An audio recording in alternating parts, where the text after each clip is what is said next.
ఈరోజు థియేటర్లో అమ్మాయిలు బాగుంటాయి కదా? ఏమో. ఏమో ఏందేమో.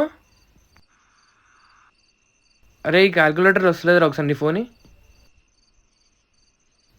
పాస్వర్డ్ ఎప్పురా? 0703. ఇది నీ బర్త్డే కాదు, ఏం కాదు. ఏంది ఇది? కుంపదీసి ఇది మన నీ పిల్ల బర్త్డేనా? మరి ఫస్ట్ టైం కలిసిన డేట్ అది. మీ ఇద్దరికి బ్రేకప్ అయ్యి 1 year అయింది. ఆ పిల్ల మర్చిపోయి మూవ్ ఆన్ కూడా అయిపోయి ఉంటుందిరా. నువ్వు మాటలు మధ్యనే సావు. పిల్లకు ఆల్రెడీ ఒకడు రీసెంట్గానే ప్రపోజ్ చేసినట్టరా. వాడు పెట్టే ఎఫర్ట్స్కి నేనే పడిపోయాను. ఆ పిల్ల పడిపోకుండా ఉంటుందంటవా? నాతో బ్రేకప్ అయినాక ఇంకెవరిని ఇష్టపడతాను నేను అనుకోవట్లేదు. ఇంకా మర్చిపోరా. మర్చిపోయే జ్ఞాపకం మామ ప్రాణం అని మాత్రం. అయినా నన్ను ఇష్టం లేక వెళ్ళిపో అనలేదు. ఏదో అట్లా సిచ్యువేషన్ డిమాండ్ చేయడం వల్ల విడిపోవాల్సి వచ్చింది. ఇక ఏం ఎక్కువ ఆలోచించే కాపుల గురించి పడుకుందాం. లైట్ బంద్.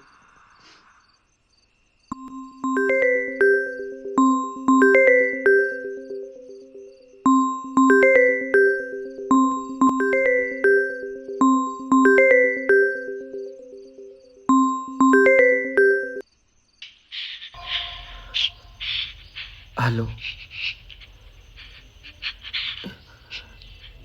ఎందుకు ఏడుస్తున్నావు శాలిని? ఏమై శాలిని, ఎందుకు ఏడుస్తున్నావు? నువ్వు ఏడున్నావు ఇప్పుడు? సరే. విఘ్నేష్, ఎందుకు ఏడుస్తున్నావు? ఏమైంది? డిస్టర్బ్ చేస్తున్నందుకు సారీ. బట్ నాకు ఎవరితో షేర్ చేసుకోవాలో తెలియక నీకు కాల్ చేశా. ఏమైనా బాధ పెట్టినానా వదిలేసి వెళ్ళిపోయి? ఎందుకు ఏడుస్తున్నావు? మ్యూచువల్గానే వద్దనుకొని విడిపోయాం కదా. అదే లాస్ట్ ఛాన్స్ అని అడుక్కున్నాను, కానీ ఇంకా వర్కౌట్ అవ్వలేదు. అయినా ఇప్పుడు ఇదంతా ఎందుకు? ఏం లేదు, ఆ క్లారిటీ కోసమే. ఇప్పుడు అది అడగడానికి ఏడ్చుకుంటూ చేస్తావా కాల్? ఏం లేదు, ఊరికే గుర్తొచ్చి. అది కూడా ఇంత రాత్రా? పర్లేదు చెప్పు, నేనేమనుకోను. చెప్పినా కదా స్వప్నిలని. నన్ను చాలా బాగా చూసుకుంటుండే కొన్ని మంత్స్ నుంచి. మా ఇంట్లో వాళ్ళకి, మా తమ్ముడికి, మా అక్కకి, మా ఫ్రెండ్స్కి స్వప్నిల్ అంటే చాలా ఇష్టం. అవును, గుర్తుంది. నాకు కూడా చాలా ఇష్టం. స్వప్నిల్ ప్రపోజ్ చేసి కూడా చాలా మంచిగా అవుతుంది. ఒప్పుకున్నావా మరి? లేదు, ఇంకా డైరెక్ట్ పెళ్ళి అనుకున్నా, ఇంట్లో చెప్పేద్దాం అనుకున్నా. కానీ ఇప్పుడు స్వప్నిల్ వద్దంటున్నాడు. వాళ్ళ నాన్నకి లవ్ మ్యారేజెస్ అంటే నచ్చవంట.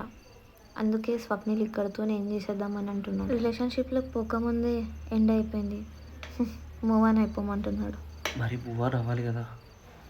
ఎవరు చూపించమన్నారు అంత కేర్ నా మీద?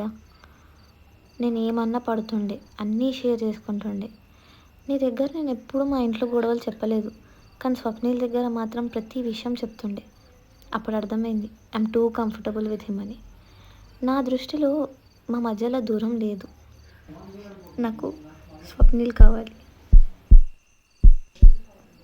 నాకు నువ్వు కావాలి. విఘ్నేష్, నాకు కావాలి విఘ్నేష్. మనం ఎప్పుడు ఇలానే ఉండాలి, ఎప్పుడు విడిపోతానికి. నేను కావాలి, కానీ వాళ్ళ నాన్న కోసం వదిలేసుకున్నాడు. ఇక్కడ ఇద్దరికి ఇష్టం ఉంది, కానీ వాళ్ళ నాన్న కోసం వదిలేసుకోవాల్సి వస్తుంది. మనకు కావాలంటే దొరకదుగా. కానీ మన విషయంలో అది వేరు. ఇప్పుడు నేను నీ మీద ఇష్టంతో వెళ్ళిపోమని చెప్పలేదు. నీ మీద ఇష్టం లేదు కాబట్టి వెళ్ళిపోమని చెప్పిన. నేను ఏమైనా బాధ పెడుతున్నానా?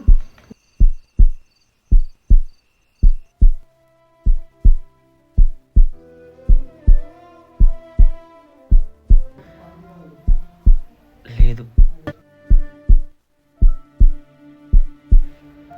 సర్లే, ఇంకా పడుకో. Good night.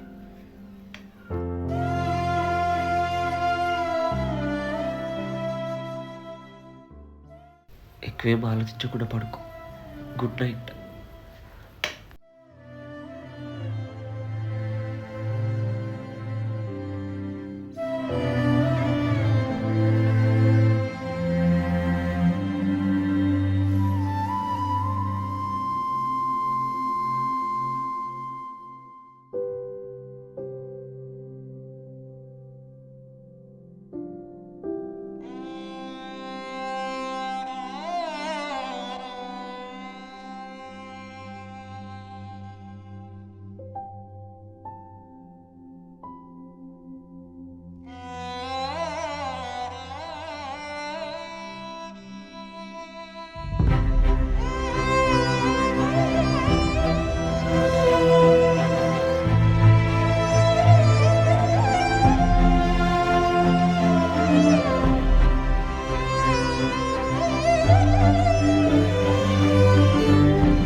ఎప్పుడు లేచినావురా?